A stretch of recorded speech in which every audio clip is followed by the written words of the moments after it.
Good morning, everybody. Ironica here with a different type of video than usual. As you may have figured out by now, I greatly enjoy Dark Souls 2. I am also a defender of the game, as I view it as the best of the 3 Dark Souls games. I know that statement right there shall cause a lot of shock and hate towards me. That's all fine and dandy, but let me explain something that is actually the main thesis of this video. I believe that most of the hate is actually due to personal preferences and not actual issues with the game itself. Just because the game does something intentionally does not mean that it is an issue with the game if you do not like it. A basic example would be spell counts versus mana management. Some people prefer to have a set number of spells that you can cast, while others prefer a mana bar. To those who prefer a mana bar, both Dark Souls 1 and 2 might not fit their personal preferences due to both games having spell counts. This, however, is not a mark against the game, just a style that you might not like. However, glitches that are not intended in the game would count towards issues in the game, as they would not be intended. That is, some of the hitbox issues in the early Souls games. So, to start down the path of defending the game and showing that a vast majority of issues are actually just personal preferences, I am going to react and review a 2022 critique done by the YouTuber called Endymion TV. I've wanted to make this video for quite some time, but the editing process has always discouraged me. Well, not anymore. So, let's do this. What's up guys, it's Endymion, and today I want to talk about the behemoth that is Dark Souls 2 and go through as much detail as humanly possible to try to fully understand why so many players consider it to be the worst game in From Software's Soulsborne series. And before I begin, if you like the video, consider subscribing and sharing it to give my life meaning. And hit the bell to be notified of future uploads. Thank you, this was a lot of work to do, so I hope you enjoy it. I did actually enjoy it, even though I'm going to go against most of your points. Also, I guess I did give your life a little meaning, as I did sub to you and watch most of your videos. I haven't played Dark Souls 2 since about 2015, so I forgot quite a bit about it, to be honest. So this will be about me rediscovering this game alongside all of you. Of course, there will be spoilers, there will be rants, some really stupid jokes, so if you'll allow me to indulge my insanity for a while, please enjoy my longest video I've ever made yet. So, what went wrong with Dark Souls 2? For the first few minutes, he's going to talk about the development of the game and how it was the B team that had the main focus. Nothing to really comment on this section, but since he did put in the work into it, let's go ahead and watch it together, so those of you who might not know behind the scenes of Dark Souls 2 can learn about it.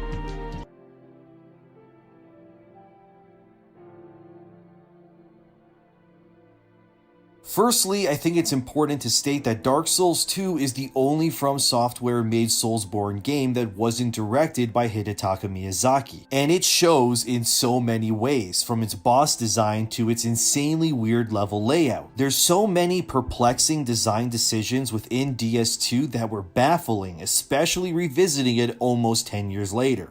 To start, the game is directed by Tomohiro Shibuya and Yoi Tanimura. Tomohiro has contributed as a background artist on Ark the Lad, Twilight of the Spirits, as well as a chief designer on Monster Hunter and other games. Whereas Yoi Tanimura seemed to be the one who held the most experience and understanding of what makes Dark Souls, well, Dark Souls. Tanimura was also more involved with the upgraded version of Dark Souls 2 called Scholar of the First Sin. He was also a part of the design staff for Armored Core, another From Software property, as well as ending up becoming co-director of Dark Souls 3 as well as Elden Ring recently. So this guy knows his stuff, and it's likely due to his involvement that Dark Souls 2 was still a really fun and enjoyable game, problems aside. And likely without Tanimura's involvement, Dark Souls 2 would have ended up a terrible mess. The previous director and creator of the series, Miyazaki, would only provide a supervisor-like role while he was busy working on Bloodborne at the time for Sony and their PlayStation 4.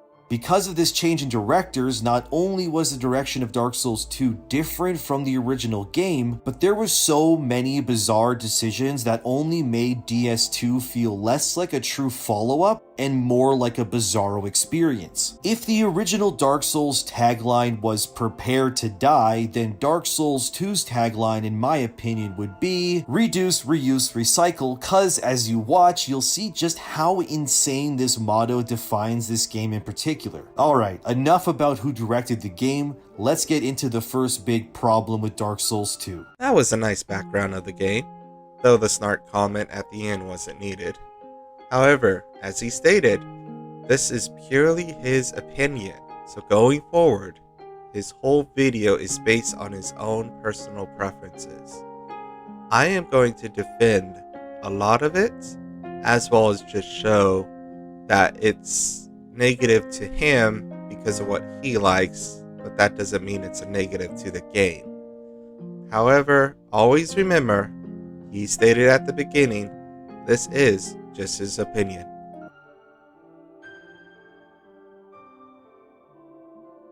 In this section, it's all about level design and gameplay mechanics. And Dark Souls 2's world design and level design don't make a whole lot of sense when you start looking at it from a logical perspective. The transitions actually do make logical sense when you realize you're crossing an entire continent. When you do that, you either in the game have to be walking for 5 to 10 minutes with nothing, or have these semi-awkward transition points. Now I shall go over a couple of those later, but just remember that unlike Dark Souls 1, where it was localized over a city, this is over an entire continent. The game starts off and you're an undead who's been summoned to the land of Drangleic without really knowing why. There's a cutscene with a woman with a baby where they start melting, and immediately I'm just confused. Is that woman my wife? Is that baby my baby? Am I the baby? Is the whole plot about a dude trying to escape paying child support and ends up eating himself into a whirlpool of darkness and ends up in a land full of crazy people? Is Drangleic just a fantasy version of Florida? Dark Souls 2's entire focus is on the effects of Halloween. The intro video shows how your character came to the land and how the effects of the Halloween has already taken them, with the melting mother and child. While Dark Souls 1, as well as 3, sets up the major bosses that you shall face, Dark Souls 2 sets up the effects, the quest to solve it, and basically the whole storyline of this game. You then enter a weird cabin and immediately are met by a group of old ladies who start roasting you and saying you're garbage. Then one of the old hags says, "Oh, don't worry about it, it'll be fine," and then decides to ruin your day by saying, "Actually, you know what, you're gonna die, everything you love is gone, you ain't going home, you're gonna lose your souls over and over, and that you're basically screwed forever." And with that inspiring speech, they send you on your way. As Anchor once said, "These are my kind of people." the game never states how long the Fire Keepers have been there. It could have been 1 year, 2 years, 100 years. It never says. However, even after just a single year of constantly seeing undead try to break the curse, go through your cabin, and always failing, you too would probably become like them. There is one thing I do love in terms of Dark Souls 2's level design, and that is the little town of Majula. I love this place. In my opinion, it's the most relaxing and quaint little hub area we've ever had in one of these games. I love the sound of water crashing on the cliffs, the blacksmith guy who hates me and wants me to stop bothering him, as well as the slightly suicidal guy who welcomes me by saying there's no hope in surviving this land, just a really warm welcome to this godforsaken place. Not to mention our maiden, who's a nice homeless lady that never sleeps or goes anywhere. What does she do when I'm not here besides staring blankly into the sea like a psychopath? There's also a talking cat, because of course there is, as well as an armorer who becomes more of a dick the more you buy stuff from him. And there's a mansion with a skeleton in the basement and weird critters who want to chomp at your kneecaps. All in all, it's a nice little town. We all love Majula. Even if it's not their favorite, most people still praise Majula. It is my personal favorite hub in the entire series, and I tried to start and end my playthrough videos there as just a peaceful place to come and go. I wish FromSoft would reiterate and make a Majula-like town in a future game of some kind, and let me decorate my little town full of crazy people like a horror-themed Animal Crossing. But for what it is, I love Majula. That would be an interesting game. It would be even funny if they did a game like Animal Crossing and use all the characters from all 3 of the Dark Souls series. And hey, why not for fun, add all the other FromSoft games. As for the rest of the game's level design, I am not so crazy about it. See, in the original Dark Souls, the world felt like it made sense in terms of how it was structured. Levels looped around on themselves. It felt like a place with purpose and real creative design. In Dark Souls 2, they don't feel connected in any meaningful way or make any sense at all in how they connect either. As mentioned before, this is mainly due to choosing between a quick transition or having your character run for 5 to 10 minutes just to have a nice smooth transition. For example, we have the level Hyde's Tower. It's a nice looking level that is a castle-like area completely submerged in deep water. As far as the eye can see is just endless ocean. Do you see what I see? Do you see what I see? But for some reason, you can go down the main tower and take an elevator, which takes you further into the ocean, and then you end up at a cavern that opens up into a cave with a town and a boat. Wait, what? How did we go from an endless ocean of water with no signs of mountains or anything other than seabed beneath us What? Bro, what are you talking about, man? to a cavern with a pirate ship? Like, I'm confused. It honestly felt like Dark Souls 2 just had game designers making levels and then they just figure out later how to stitch them together. We do need to remember that one of the directors, Tomohiro Shibuya, also worked on Monster Hunter. And in Monster Hunter, that game's level design is fragmented into various zones that each connect with usually very simple entry points. So you could enter a forest and leave into something completely different, and when looking at that through the lenses of Dark Souls 2's level design, it starts to make sense. Like, not in a good way, mind you, but at least helps us understand it kind of. Otherwise, it just feels like some developers were like, we want to make a sunken tower level surrounded by ocean, and another group was like, we want a pirate ship. And Shibuya looked at both and went, crap, how the hell does this connect? And then Shibuya's overused crutch would be elevators. My God, there's a lot of elevators in this game. So let's take a look at this transition. As you can see, there is a cliff to the left of where we enter the transitional area. We go down, run across, down an elevator to get to the ground floor, run across the ground floor, which by the way is a little flooded due to the ocean leaking in, and then through a cave that leads to the cliff we saw at the start. On the other side of the cliff is the dock. I don't get why this is hard for him to understand. Another bizarre level design was the Poisonous Valley area. That's just an annoying collection of zones where you're constantly getting afflicted with poison, and then you enter a makeshift tower and you take an elevator again, and you suddenly, out of nowhere, end up in a lava-filled castle like you just stepped into Bowser's domain in Super Mario. And again, how the hell did we go from Poison Cavern Swamp area with no hint at lava anywhere to suddenly a volcano castle? And just like Hyde's Tower to the pirate ship area, they don't make any sense. And they're both connected by elevators, of course. Though there isn't any lava showing, we can still see lots of cliffs around it. This returns to my previous point about connectivity. Would you rather wander around a bunch of empty cliffs for a few minutes to have a nice transition, or just spend a short amount of time in an elevator to get to the next area? Really think about that. How many people would have enjoyed Elden Ring if they took away the horse and still made you travel just as far?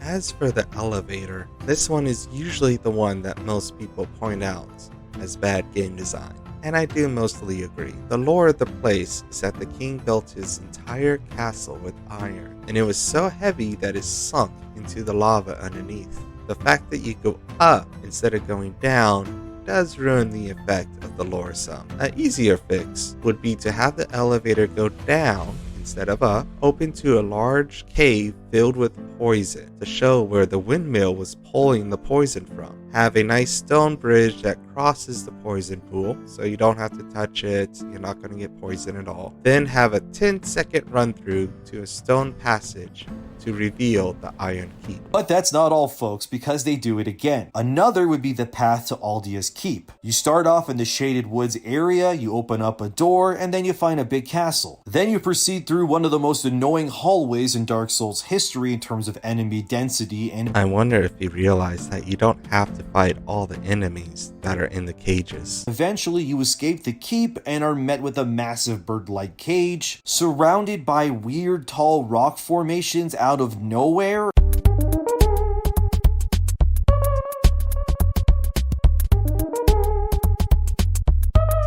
An endless forest. You then take, you guessed it, an elevator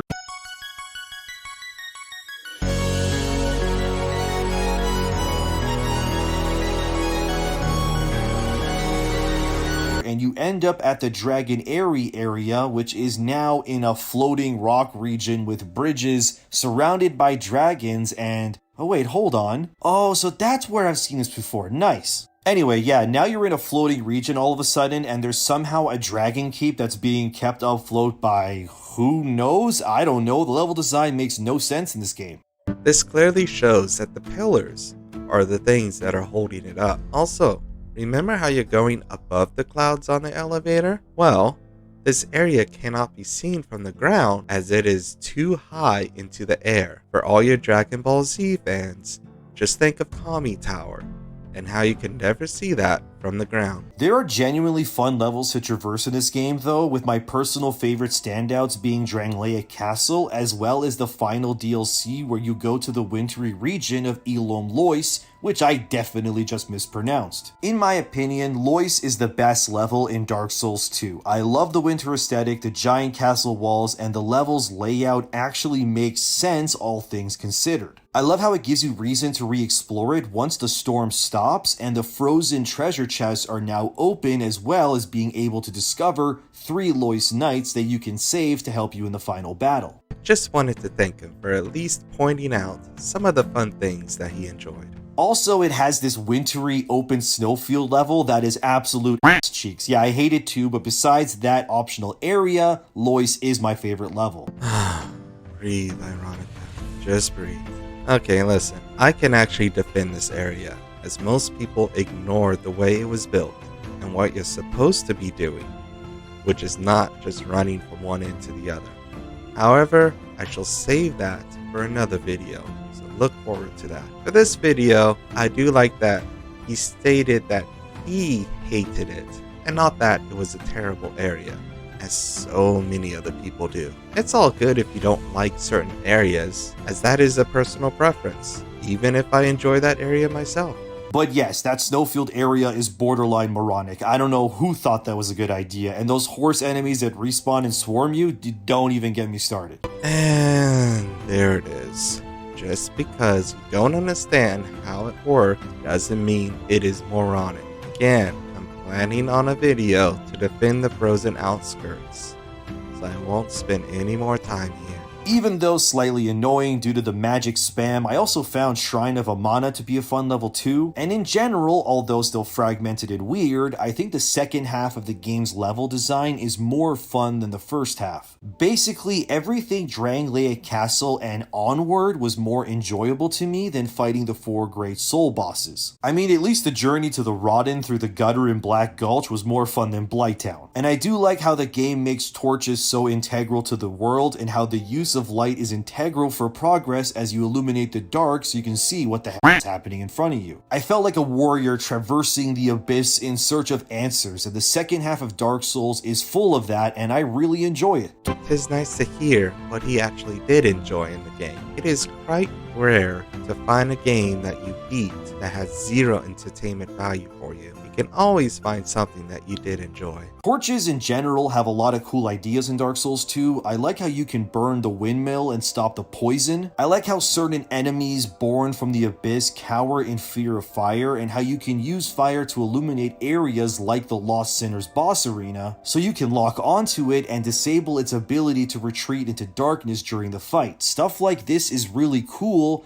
I kinda wish FromSoft would do more with it. And then you have the Sunken City DLC. While confusing for an idiot like me, was fun to explore and see where certain platforms led to. I liked how you could use the switches to activate platforms that turn the tide of battle in your favor when you're outnumbered, and how you could use ranged weaponry to make trick shots to manipulate the environment. I wish the base game had more of this, because experimentation through exploration is a really fun thing to do in video games. But all in all, while not awful by any means, the majority of Dark Souls 2's level design is very fragmented in terms of how zones connect logically, but it does make up for this by allowing you to interact with your environment in some cool ways. Though it isn't as fragmented as he is presenting it, at least he does show the positives of the environmental aspects they added to Dark Souls 2.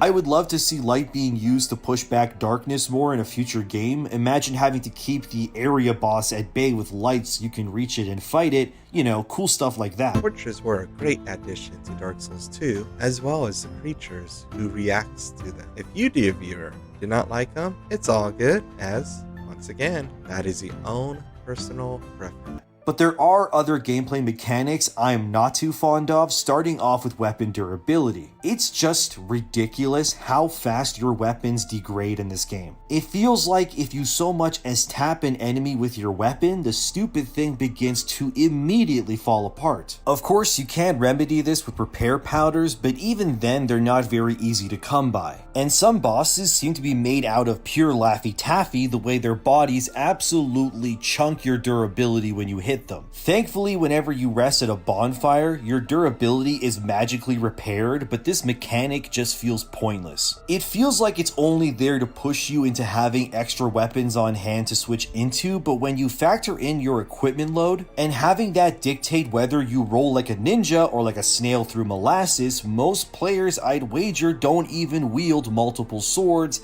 hammers, or spears on their character at once, due to equipment load. So in reality, if you're like me, you have your main weapon on you, and if by chance your weapon breaks, you have to frantically in mid-combat open the menu and grab another weapon and swap it to ensure your equipment load doesn't change and affect your movement, which is crucial in these games. For the first part of the game, you can find repair powders in quite a few key locations. And then, when you get to Drain Lake Castle, the Chandler there sells them infinitely, and he is quite close to the bonfire where you only have to kill 2 enemies to get to him.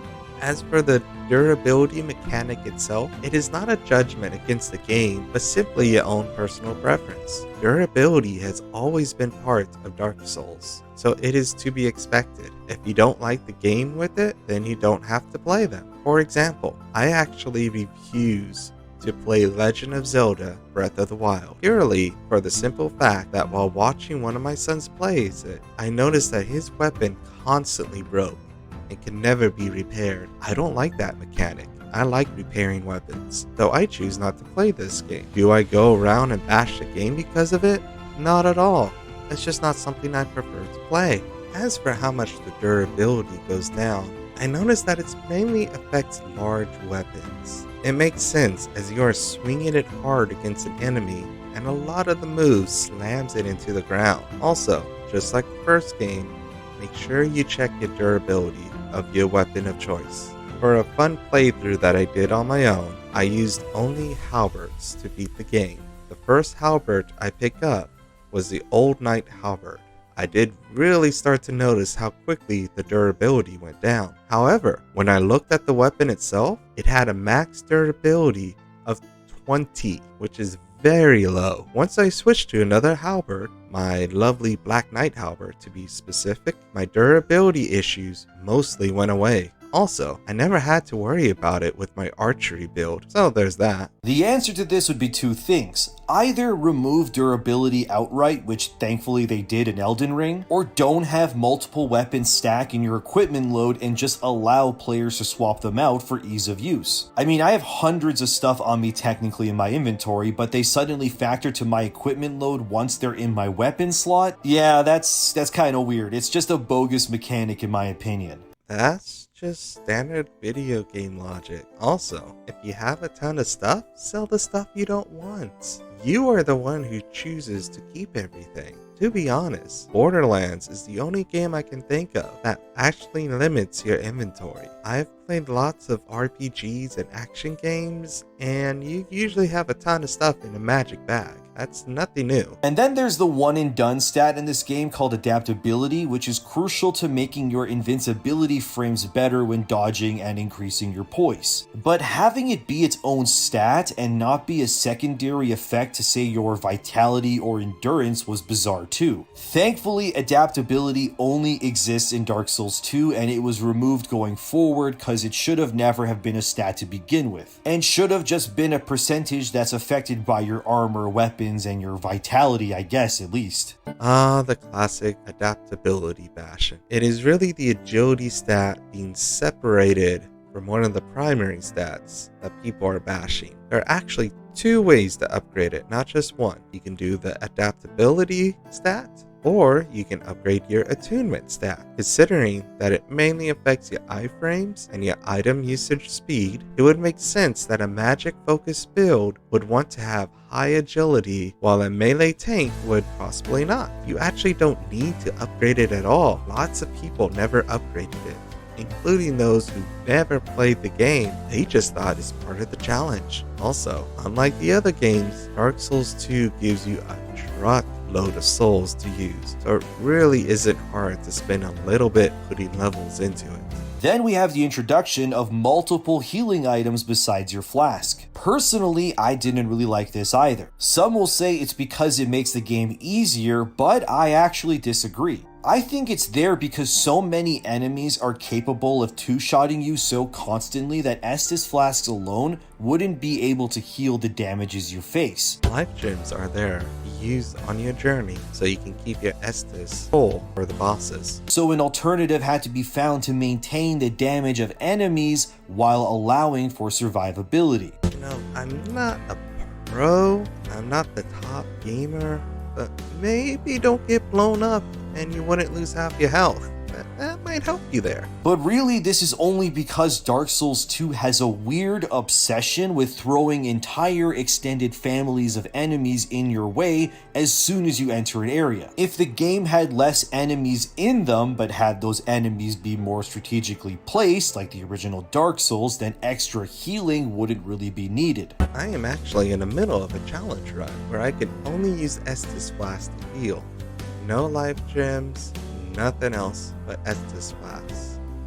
Catch that on my Dark Souls 2 Jedi Edition playthrough. So far, I haven't had an issue. To me, the enemies are not just randomly placed, but are nice for the area. So many people talk about gank fights in Dark Souls 2, but don't ever realize how many gank fights there are in the other games. Does the room before the gargoyle fight in Dark Souls 1 ring a bell? The main issue is that people try to run past everything just to get to the boss. The mobs here are meant for you to take your time instead of ignoring the majority of the game. And finally, like adaptability, this next mechanic is only featured in Dark Souls 2 and I hate it with a passion. And that's how enemies have a certain amount of respawns before they disappear completely. This was likely designed so players who are struggling could make progress by constantly killing a few enemies, hitting the bonfire, then kill them again to make progress easier by having those enemies despawn eventually.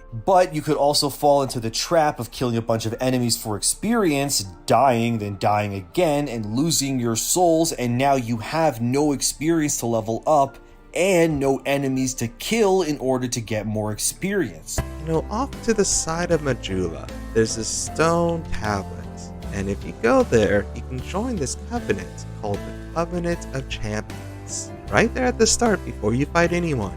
Joining it deactivates this feature. Therefore, if you really need to farm souls and want to stay in that area, join the Covenant, farm away to your delight, and then leave it when you are ready to fight the boss. Also, it is always a gamble to go into a boss fight with lots of souls. You don't know if you can get them back when you die, so do you want to take that risk, or do you want to go level up first? So you are now essentially screwed because of this mechanic. The sort of solution would be the bonfire ascetics, which are consumable items that allow players to respawn all the enemies and the boss in a particular area. But this also increases the health, damage, and difficulty of all enemies in that area too. Think of it like if you're in your first playthrough, if you then use a bonfire ascetic, now the enemies in that area would be New Game Plus level difficulty, but you're not in New Game Plus yet. So you could hypothetically make an area in the game New Game Plus Plus, and suddenly that one area is insane for damage but yields bigger rewards. I like the idea in theory, but I don't think having enemies despawn is a good thing. Understanding where certain enemy placements are is key to overcoming games like Dark Souls. Knowing where certain ranged enemies or thicker armored enemies may lie is integral to your memorization as a player. The bonfire aesthetic idea could be there to increase difficulty for better rewards, but it shouldn't be the only solution to repopulating an enemy area. Well, good thing it's not the only solution, huh? Enemies should just never despawn forever. That's dumb in my opinion, and I'm glad this concept never made it past Dark Souls 2 into future releases. Something I do want to point out that I like in his video is that he does stress that a lot of his criticisms is just his opinion. Go ahead and hate it if you want. Your opinion is based on your own personal preferences, aka your likes and dislikes. Just don't be surprised when people who have different tastes in games think it is actually the best of the 3 Dark Souls games. Well, that's enough about level design. Now we get to my biggest complaint in Dark Souls 2, and there's a lot to talk about, so get comfortable. I'm going to stop here for part 1. The editing process is taking a lot longer than I expected, but I wanted to get a video out by the deadline I set myself. I should have part 2 out in a week or 2, hopefully, so look forward to that. Once I have part 2 out, I shall combine them into one video for those of us who don't mind watching a video that are over an hour. Until then, I hope you enjoyed this video, and in case I don't see you again, good afternoon, good evening, and good night.